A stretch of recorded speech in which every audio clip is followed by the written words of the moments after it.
Bismillahirrahmanirrahim. Assalamualaikum warahmatullahi wabarakatuh. Alhamdulillahirabbil alamin wal aqibatu lil muttaqin fala udwana illa 'alal zalimin. Asyhadu an la ilaha illallahul malikul haqqul mubin wa asyhadu anna sayyidana Muhammadan abduhu wa rasuluhu shadiqul wa'dil amin. Rabbi shrah li sadri wa yassir li amri wahlul 'uqdatam min lisani yafqahu qawli. Alhamdulillah. Pertama-tama kita senantiasa memuji dan bersyukur kepada Allah Subhanahu wa taala. Salawat serta salam semoga tercurah limpahkan kepada junjungan kita Habibana wa Nabiyana Muhammad sallallahu alaihi wasallam, kepada keluarganya, sahabatnya, dan tak lupa kepada kita selaku umatnya yang insya Allah taat kepada ajarannya hingga yaumul akhir. Amin amin ya rabbal alamin. Pada kesempatan malam ini saya akan mempresentasikan sebuah ayat dari surah Al-Maidah ayat 67. Itu firman Allah Subhanahu wa taala yang berbunyi, A'udzubillahi minasyaitonirrajim. Bismillahirrahmanirrahim. Ya ayyuhar rasul balligh ma unzila ilaika mir rabbika wa illam taf'al fama ballaghta risalatah wallahu ya'simuka minan nas wallahu innallaha la yahdil qaumal kafirin. Hai Rasul, sampaikanlah apa yang diturunkan kepadamu dari Tuhanmu, dan jika kamu kerjakan apa yang diperintahkan itu, berarti kamu tidak menyampaikan amanatnya. Allah memelihara kamu dari gangguan manusia. Sesungguhnya Allah tidak memberi petunjuk kepada orang-orang yang kafir.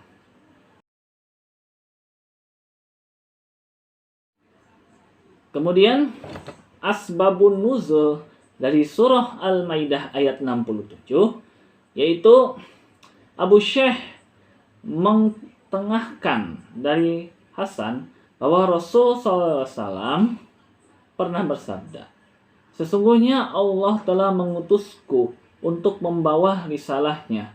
Hal ini membuatku merasa susah, dan aku telah mengetahui bahwa orang-orang pasti akan mendustakan diriku. Akhirnya Allah memberikan ultimatum kepadaku, apakah aku menyampaikannya ataukah dia akan mengazabku.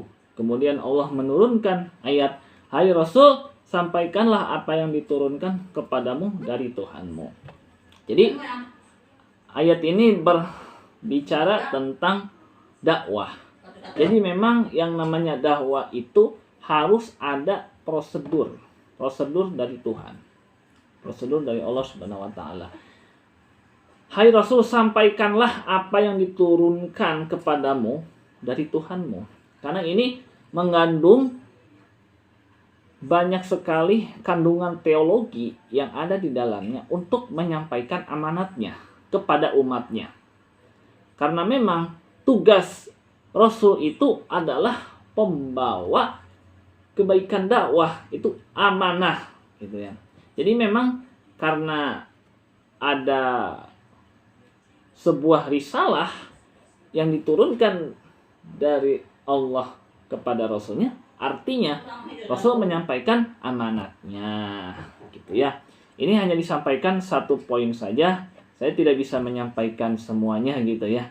Hanya sebagian saja yang dapat saya sampaikan. Selanjutnya ada beberapa pendapat ya. Ibnu Hibban mentengahkan dari kitab Sahih dari Abu Hurairah radhiyallahu anhu. Abu Hurairah mengatakan, jika kami berada dalam suatu perjalanan bersama Rasul SAW, kami berikan buat beliau pohon yang paling besar dan yang paling rindang untuk tempat berteduh beliau. Kemudian pada suatu ketika beliau berteduh di bawah sebuah pohon, dan menggantungkan pedangnya di pohon itu. Tiba-tiba datang seorang lelaki mengambil pedangnya. Lalu lelaki itu berkata, hai Muhammad, siapakah yang bisa mencegah diriku terhadapmu? Rasul menjawab, hanya Allah yang bisa mencegahmu dariku. sekarang letakkanlah pedangmu. Kemudian lelaki itu pun meletakkan pedangnya. Lalu turunlah ayat, Allah memelihara kamu dari gangguan manusia. Jadi saya akan ambil kalimat dan Allah memelihara kamu dari gangguan manusia. Sifat Rasulullah SAW itu adalah maksum, terbebas dari dosa, gitu ya. Memelihara kamu dari gangguan manusia. Jadi Rasulullah itu selalu dipelihara oleh Allah Subhanahu wa taala, gitu ya. Di zaman Rasul sepanjang dakwah beliau. Karena memang ini adalah sebuah sejarah yang mesti kita ambil, yang mesti kita petik dari hikmah di zaman Rasulullah sallallahu alaihi wasallam. Ini memang surah Al-Maidah ayat 67 ini menjelaskan tentang dakwah, gitu. Jadi apa yang didakwahkan oleh Rasulullah SAW mengalami banyak sekali tantangan, baik itu tantangan terhadap kaum kafir, kaum munafik, dan lain sebagainya. Itu memang mengandung semacam tantangan dakwah agar dakwah yang dijalankan Rasulullah SAW itu mencapai kejayaan Islam. Selanjutnya disebutkan bahwa Ibnu Abbas bercerita, tersebutlah bahwa Rasul SAW selalu dikawal dengan ketat dan Abu Thalib. Setiap harinya selalu mengirim beberapa orang lelaki dari kalangan Bani Hashim untuk mengawalnya sampai turun ayat ini. Lalu firman-Nya, Allah memelihara kamu dari gangguan manusia. Kemudian Abu Thalib bermaksud mengirim orang-orang untuk menjaga beliau. Akan tetapi Nabi SAW bersabda, hai paman, sesungguhnya Allah telah memelihara diriku dari gangguan jin dan manusia. Ibnu Muardeh mentengahkan hadis ini dari jalur Jabir bin Abdullah yang maknanya sama dengan hadis di atas. Berdasarkan pengertian dari kedua hadis di atas, dapat ditarik kesimpulan bahwa ayat ini adalah ayat Makkiyah. Padahal menurut pendapat yang kuat, menurut kenyataannya adalah sebaliknya, yaitu Madaniyah. Kalau kita berbicara soal ayat Makkiyah dan Madaniyah, kalau ayat Makkiyah itu kan ayat diturunkan dari Mekkah. Ciri-ciri ayat Makkiyah itu kan berawal dari ya ayyuhan nas.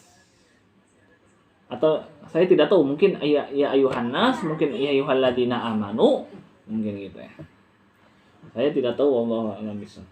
Jadi memang tentang dakwah itu adalah merupakan sebuah perjuangan dakwah Rasulullah SAW untuk memaksimalkan kebangkitan umat, gitu kan. Karena memang yang namanya surah Al-Maidah ayat 67 itu, ya ayuhar rasul baligh, sampaikan gitu kan.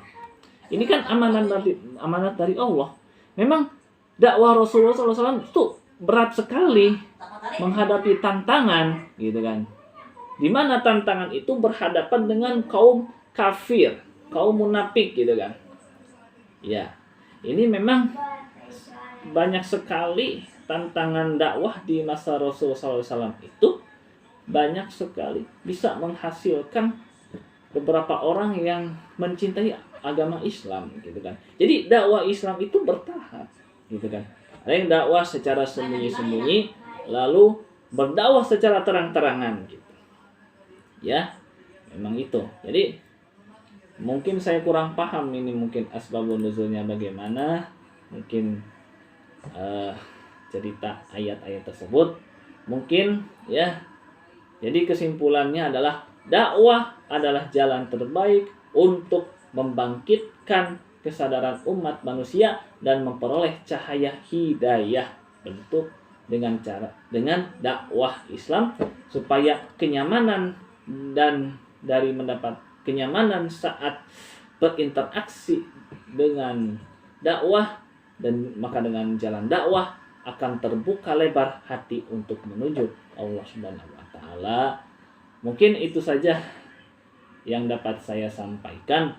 Mudah-mudahan ada manfaatnya, dan mohon maaf apabila ada kekurangan atau kehilapan dalam penyampaian presentasi, baik yang disengaja maupun yang tidak disengaja. Terima kasih atas perhatiannya. Wassalamualaikum warahmatullahi wabarakatuh.